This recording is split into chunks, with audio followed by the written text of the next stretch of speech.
Assalamualaikum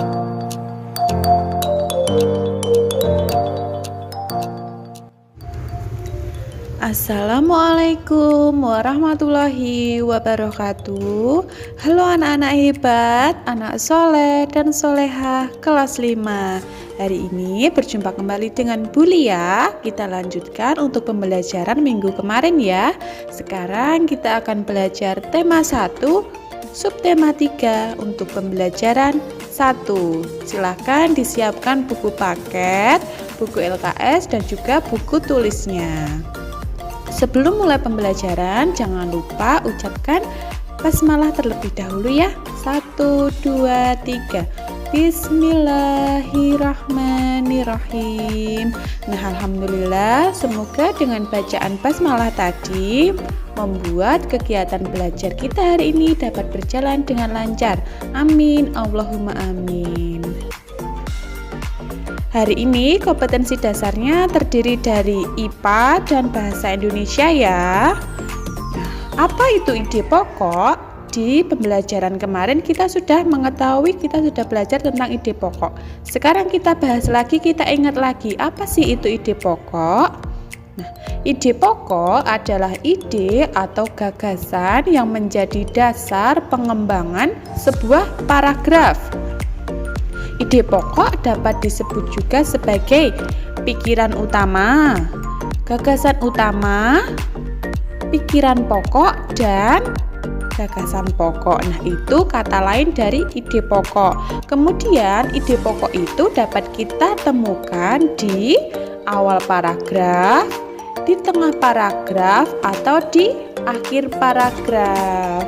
Nah, kemudian sekarang ada paragraf yang berjudul Gerabah dari Pulau Madura. Teks bacaan ini terdapat di buku paket anak-anak ya, yang sudah Ibu bagi di buku paket tema 1. Silahkan dibuka untuk tema 1, subtema 3 pembelajaran 1. Ada teks yang berjudul Gerabah dari Pulau Madura. Nah, dari paragraf ini, apakah anak-anak sudah dapat menemukan ide pokoknya apa ya? Nah, ya, ide pokoknya terdapat di kalimat utama, yaitu salah satu warisan karya budaya yang sangat tua, luas persebarannya, dan mampu bertahan hingga sekarang adalah gerabah, yakni barang pecah belah dari tanah bakar yang dibuat secara tradisional. Itu tadi ide pokok dari paragraf 1. Nah, kemudian apa ini? Gambar apa ya anak-anak? Nah, benar, ini merupakan gerabah. Nah, gerabah adalah barang pecah belah yang terbuat dari tanah liat yang dibakar. Nah, kemudian gerabah ini berasal dari Madura ya.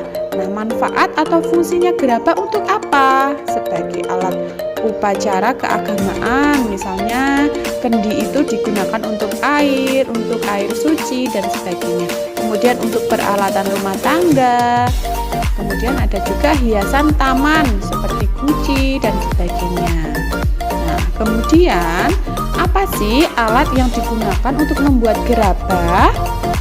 Yang pertama ada cangkul, linggis, ember, dan alat-alat khusus seperti ini ada panombu atau penumbu, kemudian ada panempa, ada pangorek, panyambungan, nah, dan sebagainya. Ada 11 alat ini ya, anak-anak baca di dalam buku paket anak-anak.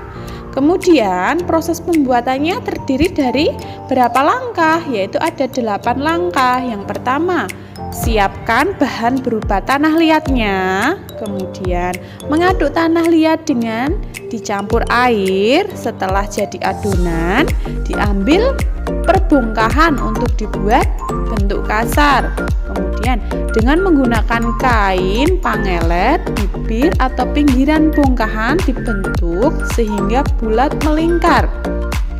Bila yang dibuat sejenis periuk, maka ketika pinggiran atau bibir sudah jadi, lalu diangin-anginkan. Kemudian bagian perut yang terpisah dengan bibir. Kemudian setelah jadi, Perut dan bibir disambung dan diperhalus, lalu dibuat bertelinga atau bertangkai. Maka dibuatkan telinga atau tangkai untuk kemudian ditempelkan atau digabungkan dan diperhalus. Setelah halus dan diteliti kesempurnaannya, kemudian dijemur atau dibakar hingga benar-benar kering. Langkah terakhir setelah kering adalah dibersihkan. Namun untuk beberapa daerah ada yang masih menyamburkannya dengan cat yang berasal dari lumpur. Nah, itu tadi anak-anak proses pembuatan gerabah. Nah, di hari ini kita sudah belajar apa saja dari KD2 mata pelajaran tadi, ada IPA dan juga bahasa Indonesia. Kita simpulkan ya, kita sudah belajar tentang ide pokok, ya, dikenal dengan istilah pokok pikiran yang letaknya bisa di awal, di tengah, dan di akhir sebuah paragraf. Kemudian kita sudah belajar paragraf tadi. Nah, Madura itu terkenal sebagai penghasil gerabah ya. Nah, gerabah atau tembikar adalah barang pecah belah yang terbuat dari tanah liat yang dibakar. Nah, itu tadi materi kita hari ini. Kemudian tugasnya, silahkan anak-anak buka buku paket tema 1 halaman 131. Tugas ini anak-anak kerjakan di buku tugas, kemudian difoto, kirim ibu langsung ya, jangan di grup. Sudah berulang kali ibu ingatkan supaya ibu ya mudah untuk mengoreksinya. Harap dikirim langsung ke kuliah, jangan di grup. Baik, cukup sekian pembelajaran kita hari ini. Apabila ada yang belum jelas, boleh bertanya dengan ibu ya. Terima kasih. Wassalamualaikum warahmatullahi wabarakatuh.